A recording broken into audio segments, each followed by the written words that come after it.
I know you've addressed this on your Untitled Unfiltered Browns coverage. What are you still excited to watch about this year's Browns? Why are you watching? What are you excited to see? One, Miles being able to chase like a defensive player of the year, right? You can't say it's a wasted year if he won defensive player of the year, right? Like that's ultimately going to be something very important for his career.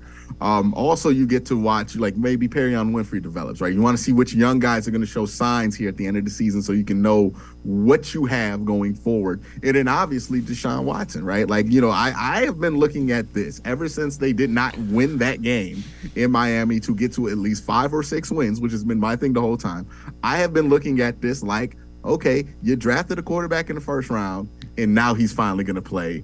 And that's how I'm judging the rest of the season based on how that guy looks, right? Like that's what the future of the franchise is, right? It's on Deshaun Watson. How does he mesh with this offense? If he looks good, that's great. Now, it's going to be hard to get a statistical barometer of that because it's harder to tell how he's playing from a stats perspective because the weather has been so bad in all of the games that he has played in. But you're starting to get a feel for it if you're watching the games. Like, okay, he's comfortable. He looks in command. He is moving the offense up and down the field.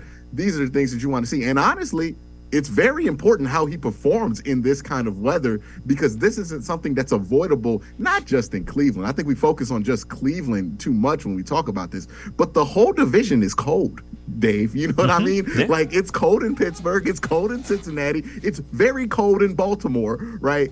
So he's going to have to be able to perform in these elements, and it's not like Kansas City's any warmer, right? It's not like any of these teams are playoff perennial favorites in AFC. Play indoors. So he's going to have to get used to this no matter where he plays, especially in Cleveland, especially in the AFC North.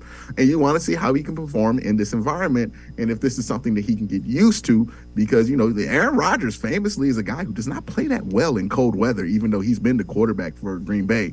And you can point back to the fact that they've only had one Super Bowl run in his whole career, despite him being one of the most talented quarterbacks to ever play.